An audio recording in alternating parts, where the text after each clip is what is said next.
Yo en ese momento estaba de guardia, de repente sentimos un golpe muy fuerte, el barco se elevó, cayó, pasaron unos minutos, volvió a suceder lo mismo, subí de vuelta a la cubierta principal, ya el barco estaba de costado, ya el agua daba en la rodilla.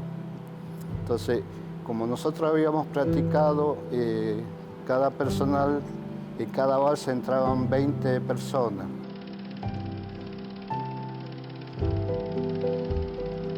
Cerca casi las 5 de la tarde se hundió el Belgrano. El hundimiento fue muy parecido cuando veo la película Titanic, algo similar. Cuando un barco hace un remolino, absorbe, chupa todo lo que está cerca de ellos.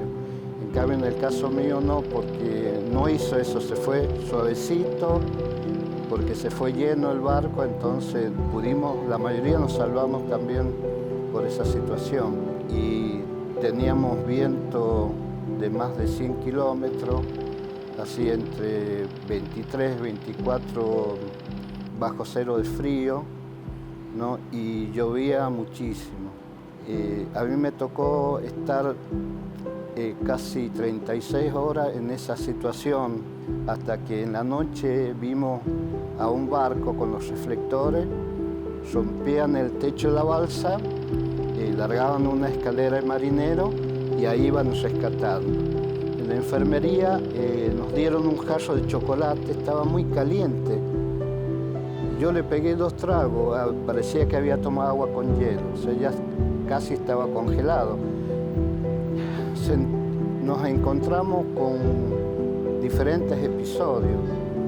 En nuestra mente era una alegría de poder defender a la Argentina. Ya las Malvinas habían sido recuperadas porque el 2 de abril ya había sido recuperada Malvinas. Y entre nuestros compañeros todos gritaban ¡Viva la patria! En mi caso particular yo cubría mi función como telefonista en la central de tiro. La central de tiro estaba ubicada en los 184 metros que medía el barco, al centro del barco 4 cubiertas hacia abajo. Ahí se recibían todas las comunicaciones de los sistemas de armas desde el exterior para poder coordinar los tiros que efectuaban los diferentes sistemas de armas. Es importante dejar constancia, ¿cierto?, para que la gente lo sepa, que el crucero Belgrano era un buque muy bien armado, con 5 torres de 6 pulgadas triple, tenía sistema de 5 pulgadas, 4 por banda, sistema de 40 milímetros antiaéreo y sistema de 20 milímetros, y fue el primer barco al cual se le colocaron, se instalaron misiles antiaéreos. El 1 de mayo, que es el día previo al torpedamiento, yo voy a mi turno de guardia, que era de 12 del mediodía a 4 de la tarde, y luego de salir a las 4 de la tarde, nos informan que tenemos que ir a hacer las reparaciones de todos los sistemas de armas, pues íbamos a entrar a Malvinas, íbamos a navegar hacia Malvinas. A las 4 de la mañana salgo de la guardia, ya era el 2 de mayo, a las 12 del mediodía del 2 de mayo retorno a mi guardia y a las 15 horas más o menos, como ahí se recibía información de todos los lugares, dan una alerta por posible ataque aéreo. Pasada las 16 horas se produce un evento que en el lugar donde yo estaba, lo que puedo decir que percibí fue una gran explosión, un gran ruido y la sensación de lo que nos produce en la provincia de San Juan los terremotos. O sea, nos caímos al piso, nos sacaron el piso. No habrá pasado quizás un minuto, hay una segunda explosión. En el lugar donde yo estaba no podíamos saber de qué se trataba, si era un ataque aéreo, si nos estaba tirando otro barco o si era un misil, nada. Entonces, a través de los teléfonos comenzamos a pedir comunicación a los puestos de mando y repetíamos comando, comando, por favor, ¿qué fue eso? ¿Qué fue eso? Las comunicaciones se habían cortado. Cuando el oficial a cargo nos ve ahí, dice, muchachos, vayan a su puesto de abandono. Cuando yo llego a la cubierta principal, ya vi un caos importante, pero a la vez, entre comillas, organizado. Los enfermeros tratando de ayudar a los heridos en la cubierta. Otras personas sacaban a compañeros, a camaradas envueltos en petróleo, algunos quemados. Pudimos ver, lamentablemente, por las pequeñas ventanas que tiene la balsa, como el buque se fue, y parece increíble que barco tan grande, tan inmenso que había sido nuestra casa, en ese momento desapareciera de la superficie del mar.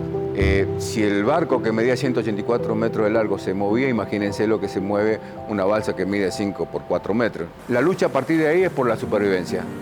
Cuando uno está en esa situación, ve las imágenes desde su infancia, toda su vida hasta ese momento. Recuerda a sus padres, a sus hermanos, a sus amigos. Son como fotos que se le pasan por el frente de uno y eso ayuda a que en todo caso uno diga, por esto tengo que volver, por esto tengo que luchar. Buque de guerra significa navegar todo a oscuras, sin luces, para no ser detectado por el enemigo.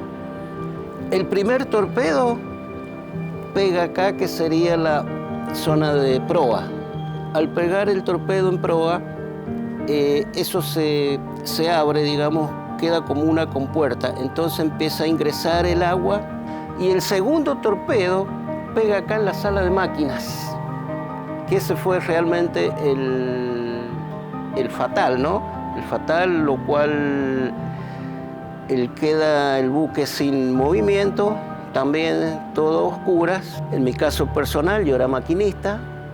Yo ese día a las 16 horas tenía que tomar guardia de agua dulce hacía yo en el buque. La guardia de agua dulce era un proceso químico que del agua salada se la trataba y pasaba a ser dulce para consumo interno de toda la tripulación del buque. Yo ya había bajado de la cubierta principal del buque. Cuando voy bajando siento el primer impacto y seguí bajando, ya llegué a la cubierta y media casi, entonces siento el segundo disparo, tardó media hora en hundirse. A nosotros nos torpedean a las 16 horas y a las 16:30 ya estaba prácticamente hundido, casi un 100%. Lo vi tan peliculesco, como quien dice, digo, es como una película esto, pero no era película, era algo real, era una guerra y nos estábamos hundiendo. Prácticamente cuando a nosotros nos rescata el Piedrabuena, cuando subimos al barco, ya estábamos casi congelados, ya semicongelados. Un día más no durábamos en la balsa, no llegábamos. Y llega esta fecha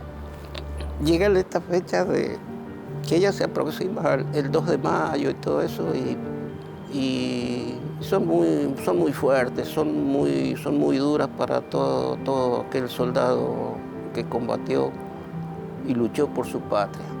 Son muy fuertes.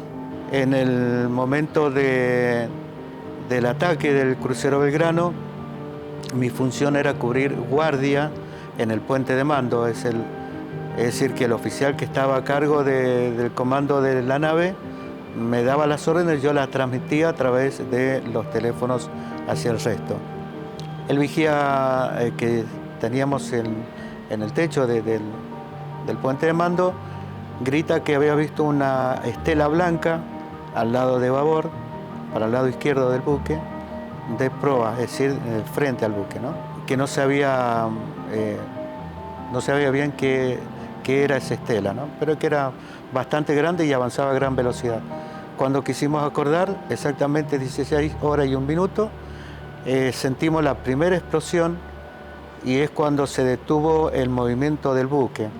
A los segundos de esa primera explosión es que vimos que aproximadamente 10-15 metros de la proa del buque, de la parte delantera, había volado por producto de otra explosión más, que era el segundo torpedo que hacía impacto en el buque.